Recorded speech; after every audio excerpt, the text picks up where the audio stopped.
काय दस साहेब, लय बेकार केलं राव तुम्ही. लय बेकार वागलाव.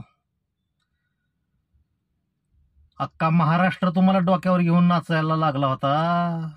अहो आम्ही बार्शीचं, सोलापूर जिल्ह्यातली बार्शी.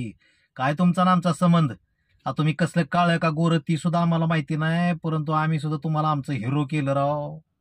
तुमचा प्रत्येक शब्द ना शब्द, प्रत्येक तुमचा व्हिडिओ आम्ही युट्यूबला बघत होता राव.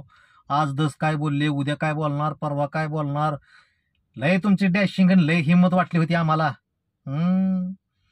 पण दिसतं तसं नसतं म्हणते ती, तीच खरं राव. लय बेकार केलं तुम्ही, लय बेकार केलं. आकाचा आका, आकाचा आका. तुमचं आटलं होतं हो तिथं जाण्या वाचून. काय आटलं होतं? हा, अहो आपले मतभेद ज्याच्याशी आहेत तिथं जावं तर का माणसानं. आणि तुम्ही म्हणताय गेलं म्हणून काय फरक पडला, ह्याच्यावरनं तुमच्या बुद्धीची किवी ती राहू दस आहे. लय बेकार केलं तुम्ही, लय बेकार केलं. बरं आता तुम्ही म्हणताय बी मला गोत्यात आणण्यासाठी कोणीतरी काहीतरी केलं. आता ती बावनकुळे तुमचं प्रदेशाध्यक्ष आहेत ना व. आता त्यांनी तुम्हाला गोत्यात आणतेली कशाला? तुम्ही त्याच पक्षाचं, ते बी तुमच्याच पक्षाचं. हा, बरं त्यांनी सांगण्याच्या आधी तुम्ही जर आम्हाला विश्वासात घेऊन या मराठी समाजाला, महाराष्ट्राला सांगितलं असतं की बाबा ते बरं वाटत नाही त्याला, कुठं त्याचं डोळ्याचं ऑपरेशन झालंय, मग मी त्यांना बघायला चाललोय, असं जर तुम्ही म्हणलं असता तरी बी जमलं असतं. अहो अंधारात गाठी घेता राव तुम्ही, अंधारात गाठी घेता.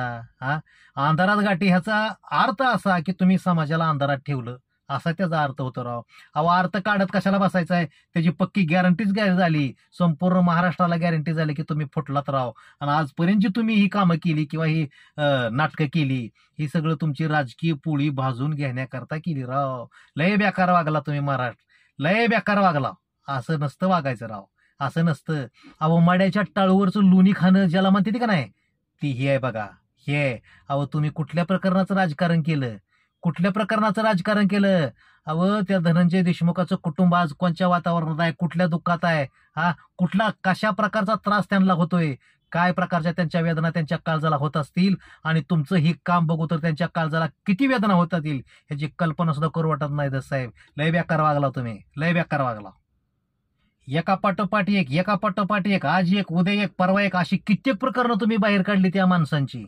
हा, किती प्रकरणं काढली. हा, आणि ती किती नालायक आहेत हे तुम्हीच आम्हाला सांगितलं, आणि त्या नालायकाच्या संगतीला तुम्ही लागलात, आणि त्या नालायकाला भेटायला तुम्ही अंधाऱ्या रात्री गेलात. दस साहेब लय बेकार वागला तुम्ही, लय बेकार वागला. आणि तुम्ही दमाची बी भाषा केली ती बघा दस साहेब. दम हाय कुठं एवढ्या सांभाळतो तेवढ्या सांभाळतो, त्याला दम म्हणत नाहीत. हा, दम असणारा माणूस असा दिवसात ढवळ्या जातो भेटायला, असा अंधारात जात नाही. हा, अंधारात त्याला दम म्हणत नाही त्याला. हा हा, आणि अंधारात घडतं ती नेहमी वाईट असतं, हे लक्षात ठेवा. अहो न्यायाच्या आणि अन्यायाच्या रेसमध्ये पळणारा घोडा वाटत होता तुम्ही आम्हाला. हा, घोडा वाटत होता.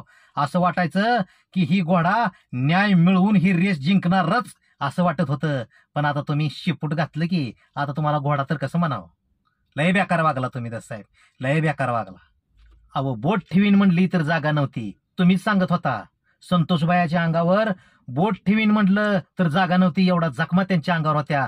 तडपडून तडपडून नेलं व डोळं फोडून मारलं. आणि अशा क्रूर कर्म्याला, पाठीशी घालणाऱ्या क्रूर कर्माला भेटायला तुम्ही अंधारात जाता. लय बेकार वागला तुम्ही, लय बेकार वागला. मी बारक्या नेत्याशी बोलत नसतो, मी लहान नेत्याशी बोलत नसतो, मी मोठ्या नेत्याशी बोलत असतो, अशी तुमची वल्गना ज्यांच्या नेत्याने केली त्यांच्याच वळचणीला तुम्ही जाऊन अजून लय बारको झाला बघा. लय बेकार वागला तुम्ही, लय बेकार वागलात. सरकार तुमचं, मुख्यमंत्री तुमचा, आणि तुम्ही बी त्यांचं, एवढं सगळं तुमचं असताना कशाला घाबरलात? काही कळलं नाही का? घबाड मिळालं हे बी कळलं नाही, पण लय बेकार वागला, लय बेकार वागला दस साहेब. तुम्ही नेहमी आम्हाला पिक्चरची लय उदाहरणं देता, संजय सिंगानिया, अमकं तमकं.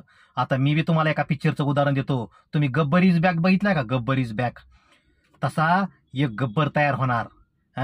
जर इथं न्यायाच्या बाबतीत जर अन्याय जर झाला तर एखादा गब्बर तयार होणार, आणि तो गब्बर म्हणजे हा समाज असणार, हे लक्षात ठेवा. आणि तो गब्बर काय करतो हे तुम्ही बघितला नसेल तर पिक्चर बघा. तो गब्बर अशीच एक चळवळ उभारणार, आणि त्या चळवळीला तुमचं सरकार नाव देणार नक्षलवाद. आणि असं जर झालं तर गुन्हेगार तयार करणारा पक्ष म्हणून तुमचा पक्ष घोषित होणार जनतेकडून. लक्षात घ्या, इतकं बेकार वागलाय तुम्ही. असं धडधडीत अन्याय करू नका. धडधडीत संतोष देशमुखाला मारण्यात आलं, भर दिवसा, भर दुपारी मारून सुद्धा तुम्ही जर त्या गुन्हेगाराला पाठीशी घालत असाल दस साहेब, हे बरोबर नवं. समाज सहन करील तवर सहन करील. जर एकदा समाज जर पिटून उठला तर तुम्हाला घरात घुसून हाणल्याशिवाय राहणार नाही. इतकं बेकार वागलाय धस आहे तुम्ही, लय बेकार.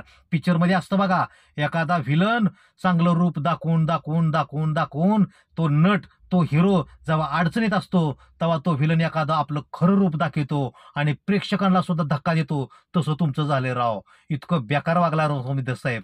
असं नका वागू, असं वागू नका. आणि ह्या मराठा समाजाच्या भावनेशी खेळू नका.